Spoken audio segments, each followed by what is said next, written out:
Hi everybody, back again with James and the Giant Peach by Roald Dahl.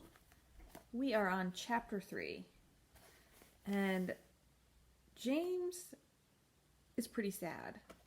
He is living up on a hill with his aunts, Aunt Sponge and Aunt Spiker, and they are not very nice to him. And he's feeling sad and lonely. Let's hope that something changes for him in chapter 3. It was at this point that the first thing of all, the rather peculiar thing that led to so many other much more peculiar things, happened to him. Remember last time we learned that peculiar means weird or odd. For suddenly, just behind him, James heard a rustling of leaves, and he turned around and saw an old man in a crazy dark green suit emerging from the bushes. He was a very small old man, but he had a huge bald head and a face that was covered all over with bristly black whiskers. He stopped when he was about 3 yards away, and he stood there, leaning on his stick and staring hard at James. When he spoke, his voice was very slow and creaky. "Come closer to me, little boy," he said, beckoning to James with a finger. "Come right up close to me, and I will show you something wonderful." James was too frightened to move. The old man hobbled a step or two nearer, and then he put a hand into the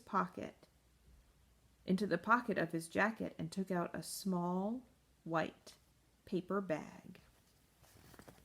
Let's see. There is James, and there is that man.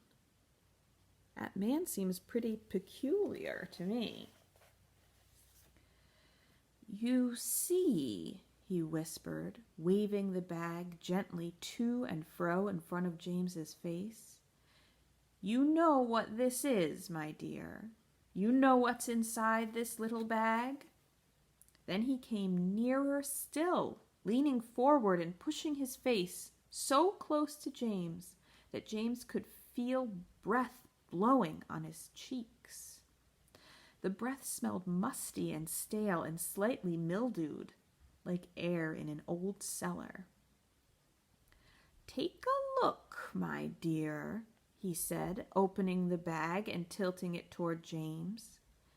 Inside it, James could see a mass of tiny green things that looked like little stones or crystals, each one about the size of a grain of rice. They were extraordinarily beautiful, and there was a strange brightness about them, a sort of luminous quality that made them glow and sparkle in the most wonderful way. "Listen to them," the old man whispered. "Listen to them move." James stared into the bag, and sure enough, there was a faint rustling sound coming from inside it. And then he noticed that all the thousands of little green things were slowly, very, very slowly stirring about and moving over each other as though they were alive.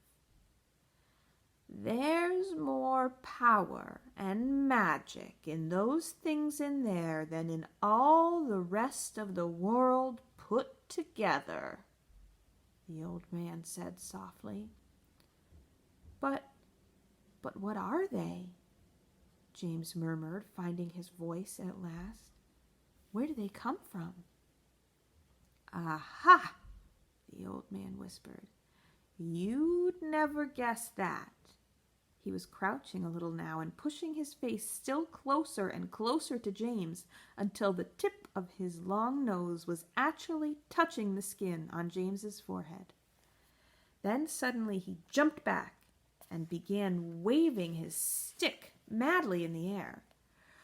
"Crocodile tongues!" he cried. 1,000 long, slimy crocodile tongues, boiled up in the skull of a dead witch for 20 days and nights, with the eyeballs of a lizard, and the fingers of a young monkey, the gizzard of a pig, the beak of a green parrot, the juice of a porcupine, and 3 spoonfuls of sugar.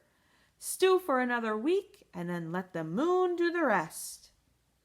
All at once, he pushed the white paper bag into James's hands and said, "Here you are. You take it. It's yours." And that is the end of chapter 3. Wow, that was peculiar. That guy was pretty weird. I wonder what those things are. We'll have to see in the next chapter. All right, everybody, have a great day.